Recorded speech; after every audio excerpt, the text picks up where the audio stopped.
بسم اللہ الرحمن الرحیم۔ چینل کو سبسکرائب اہمیت قابل ہے۔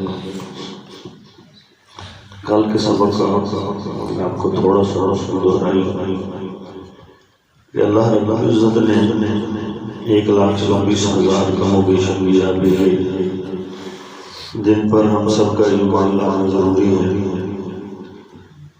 اور سارے نبی سچے ہیں اور ان پر اللہ نے اپنی کتابیں اتاری، ان کتابوں پر بھی ایمان لانا ہر مسلمان کی فرائض میں شامل ہے۔ آج کا سبق ہے قیامت کے بارے میں۔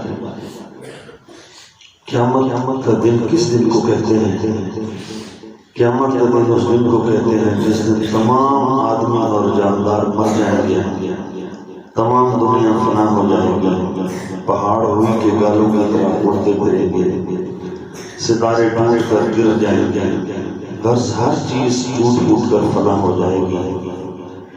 تمام آدمی اور جاندار کیسے مریں گے؟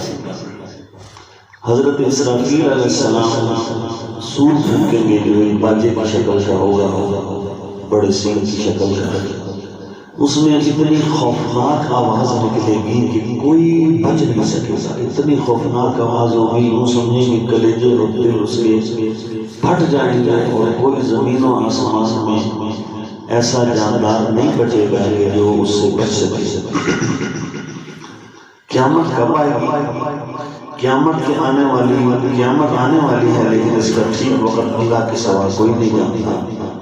اتنا معلوم ہے کہ جمعے کا دن ہوگا، محرم کی 10ویں تاریخ ہوگی، اور ہمارے پیغمبر صلی اللہ علیہ وسلم نے کچھ قیامت کی نشانیاں بتائی ہیں۔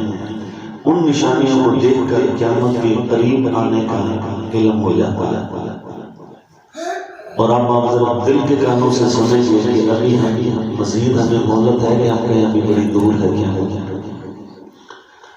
نبی اکرم صلی اللہ علیہ وسلم نے ارشاد فرمایا جب دنیا میں گناہ زیادہ ہونے لگتے ہیں، ہر آدمی کو زنا، شراب، نشہ، جوا، ظلم ان کا شوق لگ جائے گا، تو سمجھو کہ وہ قیامت آنے والی ہے۔ اور ایک صحابی نے بھی اللہ کے نبی سے سوال کیا تھا قیامت کب آئے گی؟ اللہ کے نبی نے فرمایا تھا جتنا سوال کرنے والا جانتا ہے۔ اللہ اس نے کہا کہ کوئی نشانی، تو پہلی بڑی نشانی یہ ہے کہ جب اولاد ماں باپ کے ساتھ نوکروں جیسا سلوک کرے۔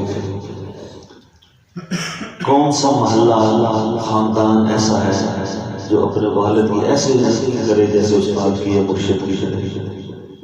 ابا تو بیٹھ جا، ابا تو نہ بولے، اماں تو اتنے بیٹھ جا کر اگر ٹائم تے روٹی مل جائے گی۔ بڑا احسان کرتے ہیں ماں باپ کو روٹی کھلا کے، جن کی بنائی ہوئی جائیدادوں پر آج میں اور آپ نخرے کرتے پھرتے ہیں۔ جب ان میں کمزوری آ جائے گا تو اتنے بیٹھ جاتا ہے۔ پلی کا مزدور جو ہے وہ بھی اپنی گاڑی لے جاتا ہے، لیکن ماں باپ کے ساتھ ہمارا اس سے بھی گرا ہوا سلوک ہے۔ فرمایا کہ جب لوگ اپنے ماں باپ کی نافرمانیاں کریں گے، ان پر سختیاں کرنے لگیں گے، امانت میں خیانت کی جائے گی۔ گلی محلے کے اندر، تھانے کچہری کے اندر آپ پوچھیں سب سے زیادہ جو گن مارتا ہے وہ قریبی دوست، جگری یار، جس پر سب سے زیادہ اعتماد ہوتا ہے، جس پر امانت کوئی چیز رکھتا ہے، وہی بے ایمان ہوتا ہے۔ گانے بجانے، ناچ رانچ زیادہ ہونے لگ جائیں گے۔ پچھلے لوگ پہلے بزرگوں پر گالیاں نکالیں گے، بعد میں آنے والے ان کو برب کریں گے۔ بے علم اور کم علم لوگ پیشوا بن جائیں گے۔ چرواہے، غریب لوگ، کم درجے کے لوگ بڑی بڑی اونچی عمارتیں بنانے لگیں گے۔ نااہل لوگ بڑے بڑے عہدوں کو پہنچنے لگ جائیں گے، تو سمجھو قیامت آ گئی۔ ہم آج 1,500 سال بعد رہ رہے ہیں، اور ہم ابھی کہتے ہیں موت کس نے دیکھی ہے، قیامت بڑی دور ہے، مولوی ڈاکٹر ہے۔ حضرت عمر فاروق رضی اللہ تعالیٰ کا اچانک دیہانت چلا گیا اور پریشان ہو گئے کہ قیامت آنے والی ہے۔ حضرت کیسے قیامت آنے والی، کس چیز کا ڈر ہے؟ فرمایا جو اللہ کے نبی نے قیامت کی بڑی نشانیاں بتائی تھیں، ان میں ایک نشانی، پہلی نشانی یہ تھی کہ ٹڈیاں، یہ جو ٹڈی ہوتی ہے، یہ ٹڈی دل فصلوں کو کھاتی ہے، یہ کم ہو جائے گی نا تو یہ قیامت کی پہلی نشانی ہے کہ قیامت آ گئی اور ان کو نظر نہیں آئی. انہوں نے 3 بندے بھیجے، ایک عراق بھیجا، ایک شام بھیجا، ایک فلسطین میں مصر کہاں بھیجا. ان میں سے ایک صحابی جو تھے وہ گئے اور واپس ان کو ادھر کھیت میں سے کوئی 2-4 گڑیاں ملی، ان کو پکڑ کے حضرت ابوبکر عمر کے پاس لائے اور انہوں نے کہا کہ شکر ہے ابھی ہم بچے ہوئے ہیں، جس دن یہ ختم ہو جائیں گے اس دن کیا بتا جائے گا. اس زمانے کے لوگ اتنے ڈر رہے تھے اور ہم یہ ساری نشانیاں دیکھ چکے ہیں اور ہم کہتے ہیں کہ ابھی مرنا نہیں ہے، ابھی حساب نہیں ہے. اللہ کے نبی کی داڑھی مبارک میں جب سفید بال آئے صحابہ نے کہا اللہ کے نبی آپ بوڑھے ہو گئے. حضور نے فرمایا ہاں مجھے قرآن نے بوڑھا کر دیا. میں کیسا خوشی کروں کہ اسرافیل نے سور جو ہے نا وہ منہ میں لیا ہوا ہے، صرف رب کے انتظار میں ہے، وہ ادھر اشارہ کرے اور یہ کر کے دے. جب اسرافیل کے منہ میں سور ہو اور میں کہوں کہ خوشی ہوگی، مجھے قرآن نے سورہ القاریہ میں الحاقہ والحاقہ میں السماء فطرت میں السماء شقت میں سورہ ہود میں اللہ کے نبی نے فرمایا مجھے بوڑھا کر دیا. ہم کیوں گئے؟ ہماری جان چکی ہے نا، ہم قرآن پڑھتے ہیں نا سمجھتے ہیں، ہمیں کیا پتا کہ قرآن کی کیا بات ہے. اللہ ہمیں یہ فکر دے، کوئی آدمی آزاد نہیں ہے، ہر آدمی کو ایک ایک سانس ایک پانی کے قطرے کا بھی احساس کرنا ہے. اللہ ہمیں یہ فکر اور عمل کی توفیق عطا فرمائے.